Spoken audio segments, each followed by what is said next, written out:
And so the story is told of a charming young girl who sat next to a middle-aged man on a flight. But see, shortly after the plane took off, the man, who was already feeling bored, decides to softly interest this lovely young girl in a chat. The girl, who had her face plunged in a pocket-sized Bible, had clearly no interest in any form of chit-chat, but no, the man wouldn't let her. He tells her, "You have many more days to read that book, but you have just this one moment to spend with me.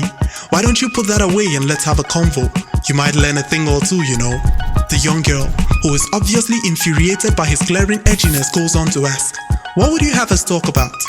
With a smile on his face, he replied, "Well, since you are so engrossed in that book, why don't we talk about whether or not God actually exists?" The young girl smiled, and then she said, "Well, I have a better idea. Why don't we talk about this? 3 animals, the goat, the cow, the horse. They all eat the same grass, and yet the goat's droppings are little pellets. The cow releases a flat patty and the horse releases clams. Why is that?" The man, who was evidently astonished by the little girl's in-depth knowledge, replies, "I haven't thought of that. I really don't know."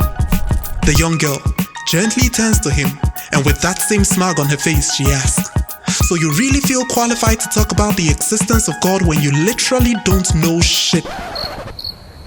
And this is where the story ends. Well, sorry atheists, can't say if this is 2nd or 3rd degree, but you just got burned.